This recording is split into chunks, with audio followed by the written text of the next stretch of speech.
Random House Audio presents Hide by Lisa Gardner. Read for you by Maggie-Meg Reed.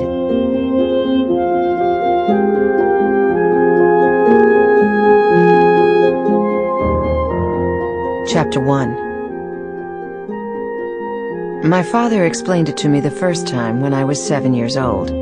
The world is a system.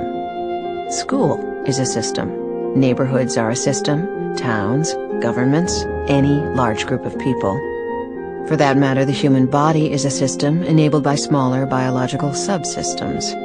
Criminal justice, definitely a system. The Catholic Church, don't get him started. Then there's organized sports, the United Nations, and of course, the Miss America pageant. You don't have to like the system, he lectured me. You don't have to believe in it or agree with it, but you must understand it. If you can understand the system, you will survive. A family is a system. I'd come home from school that afternoon to discover both of my parents standing in our front room. My father, a professor of mathematics at MIT, was rarely home before 7. Now, however, he stood next to my mother's prized floral sofa, with 5 suitcases stacked neatly by his feet. My mother was crying.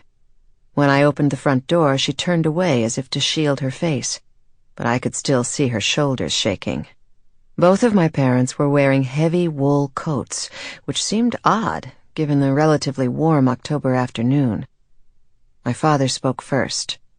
You need to go into your room, pick 2 things, any 2 things you want, but hurry, Annabelle. We don't have much time. My mother's shoulders shook harder. I set down my backpack. I retreated to my room, where I stared at my little pink and green painted space. Of all the moments in my past, this is the one I would most like to have back. 3 minutes in the bedroom of my youth. Fingers skimming over my sticker-plastered desk, skipping over framed photos of my grandparents, hopscotching past my engraved silver-plated brush and oversized hand mirror. I bypassed my books, didn't even consider my marble collection or stash of kindergarten art. I remember making a positively agonizing choice between my favorite stuffed dog and my newest treasure, a bridal-dressed Barbie. I went with my dog, Boomer, then grabbed my cherished baby blankie, dark pink flannel with a light pink satin trim. Not my diary, not my stash of silly doodle-covered notes from my best friend Dori Petrocelli. Not even my baby album, which would have at least given me photos of my mother for all the years to come. I was a young, frightened child, and I behaved childishly. I think my father knew what I would choose. I think he saw it all coming, even back then. I returned to our family room. My father was outside, loading the car. My mom had her hands wrapped around the pillar that divided the family room from the eat-in kitchen. For a minute, I didn't think she'd let go. She would take a stand, demand that my father stop this foolishness. Instead, she reached out and stroked my long, dark hair. I love you so much. She grabbed me, hugging me fiercely, cheeks wet against the top of my head. The next moment she pushed me away, wiping briskly at her face. Outside, honey. Your father's right. We have to be quick. I followed my mother to the car, Boomer under my arm, blankie clutched in both hands.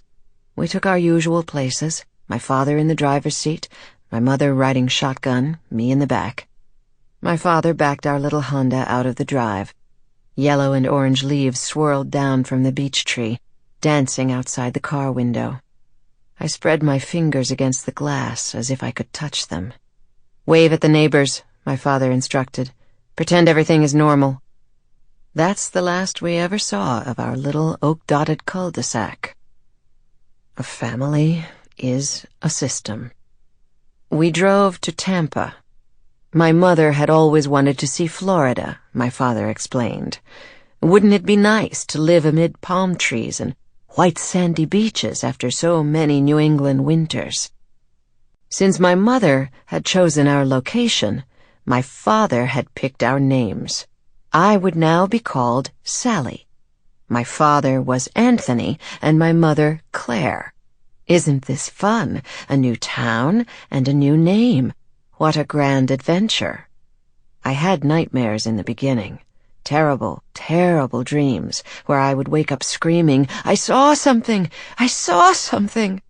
"It's only a dream," my father would attempt to soothe me, stroking my back. "But I'm scared." "Hush. You're too young to know what scared is. That's what daddies are for." We didn't live amid palm trees and white sandy beaches.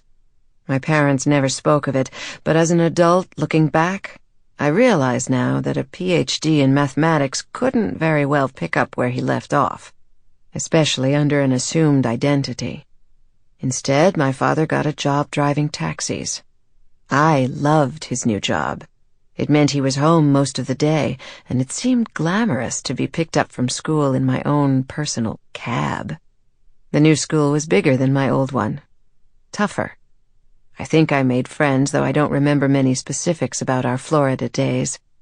I have a more general sense of a surreal time and place, where my afternoons were spent being drilled in self-defense for first graders, and even my parents seemed foreign to me.